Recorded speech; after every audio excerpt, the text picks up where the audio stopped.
We've talked about algorithmic composition. Most of the work that we've done has been using patterns to construct parameters like duration and pitch that were being applied at a fairly high level of structure in the composition. Now we'd like to look at using patterns and other methods to control what's happening at a much more detailed level in the sound. There are precedents for this. Yannis Xenakis wrote a program called GenDyn, which algorithmically computed waveforms and resulted in some pretty wild sounds. Curtis Rhodes has a book called Microsound, looking at very short timescale design of sound.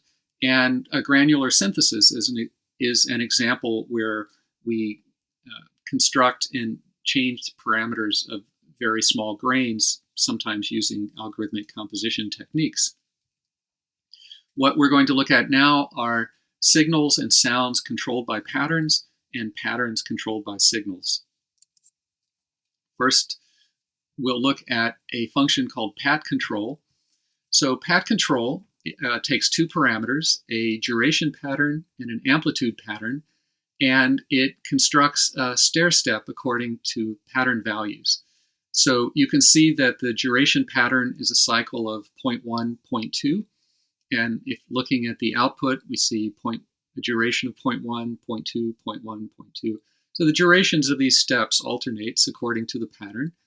And the amplitude is specified by another pattern that cycles through 0, 1, 2. And you can see these stair steps take on values 0, 1, 2, 0, 1, 2, and so on. The implementation of this function is quite simple. Here's the full code for that. It's just a sequence of invocations of this unit generator called const or constant, which builds a single stair step with a given value and duration. And the value and duration are, of course, taken from the pattern. This is the first parameter of a sequence. The second parameter, or the following sequence, is a recursive call to pat control. So through recursion, we build an infinitely long sequence.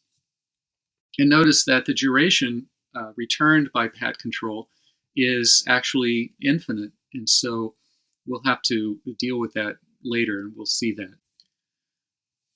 We can use pat control to build frequency control, for example. So here we have a function called pat FM that takes a duration and value pattern to be used as frequency controls. We also have a basic pitch and an overall duration. So what we're going to do here is construct a frequency control function, which is the basic pitch plus the result of pat control. So that's going to continuously stair-step the frequency according to these patterns. And we're going to pass that frequency into Hertz-OSC and build a simple little FM instrument. Hz function is the basic carrier frequency, and the modulator frequency is the same frequency, Hertz, and the modulation depth is 4 times Hz. So in other words, the modulation index is 4.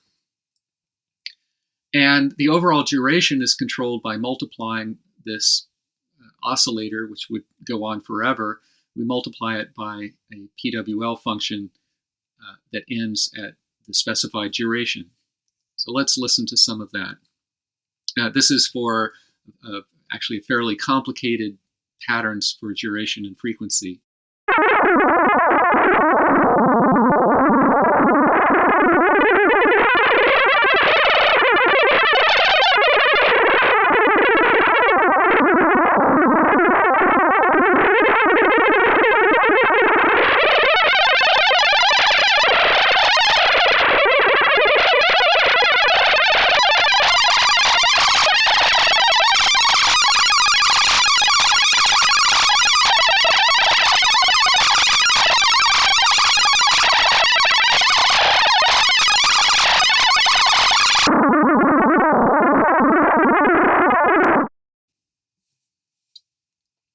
we can use scores to add another level of complexity and structure to our piece. So here what we're doing is using that pat_fm note function that we created previously, and we're running that for 30 seconds. We're starting another pat_fm note at 10 seconds and running it for 20 seconds.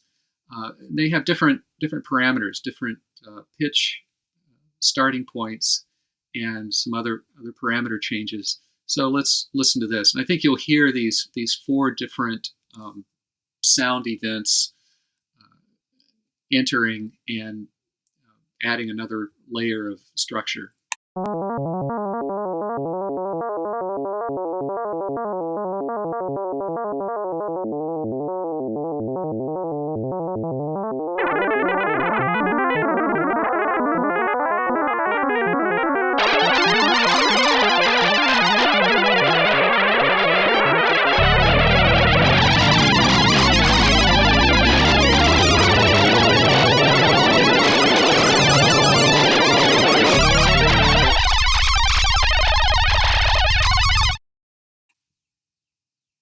Some key ideas here are that scores do not have to consist of notes. They can be sound events that are arbitrarily large and complex, or as small as grains.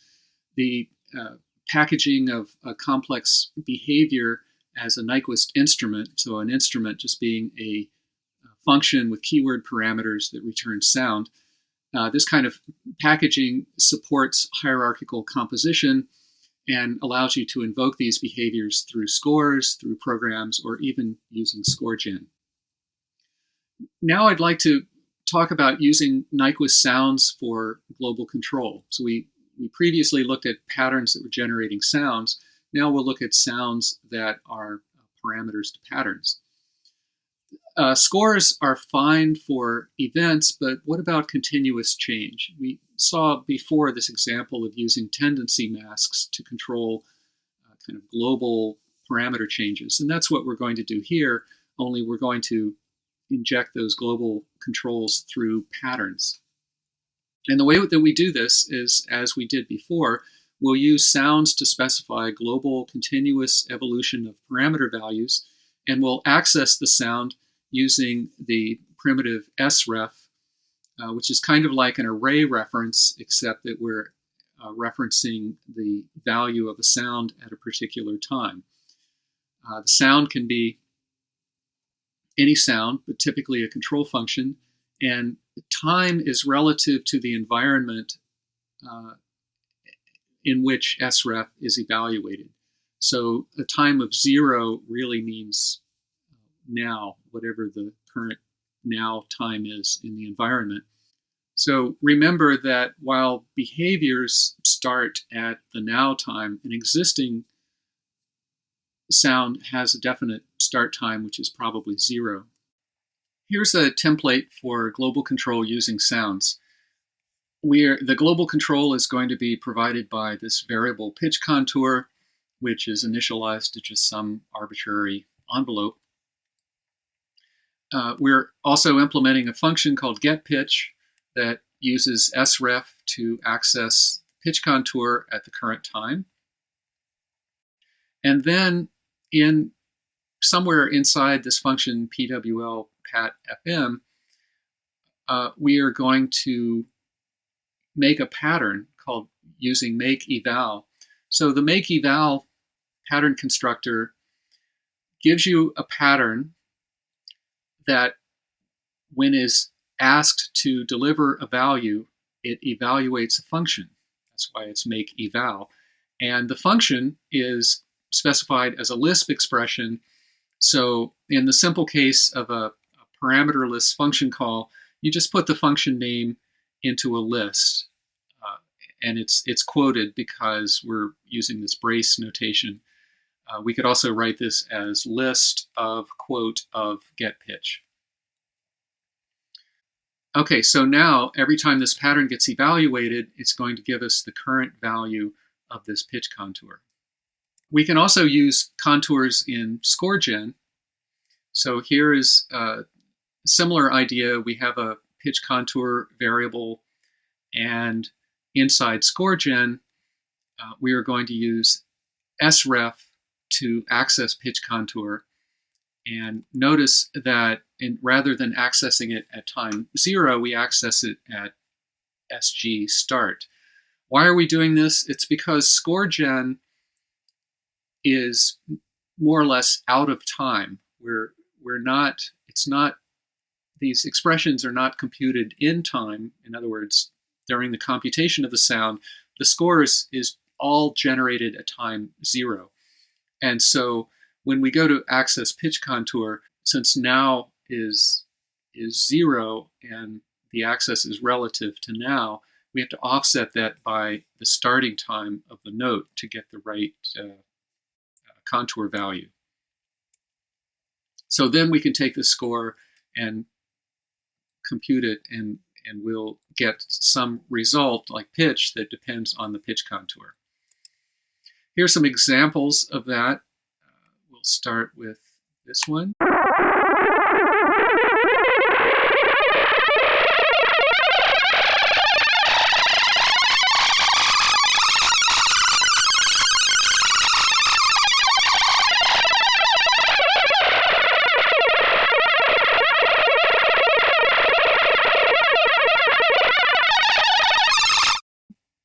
So this is using the pattern generation technique, but using the make eval pattern, we were able to produce a pitch contour that follows this envelope that we've plotted here. And the detailed code for that is in code 12.sal, which is online. Now here's the ScoreGen example.